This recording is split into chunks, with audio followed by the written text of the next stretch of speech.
Our family's been in Illinois for 5 generations, so being a small business in Illinois, we have strong ties to our area. My name is Taylor Matthews. I'm with Edge Normal Workshop. We offer a full-service sharpening shop as well as a retail space that we sell handcrafted knives and kitchen tools and accessories, cutting boards, and glass-blown pieces, all made in Normal by our family.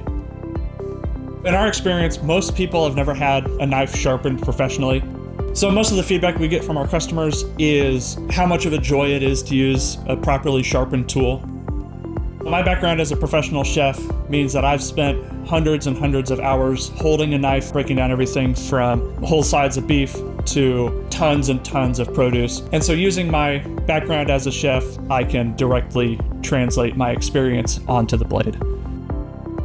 When I'm building a knife, it starts with forging the steel to shape, and then we move on to the grinding process. In that process, we establish the final profile of that blade, and then we grind in the bevels, which bring the thickness of the blade down into that triangular cross-section that we're looking for. There's intention behind every decision that was made in the crafting process that all accumulates in the final use of the piece. Normal's been a great place for our business because we're unlike anything else in the community, but there's a strong business community that all work together to lift each other up and a lot of complementary businesses in the area.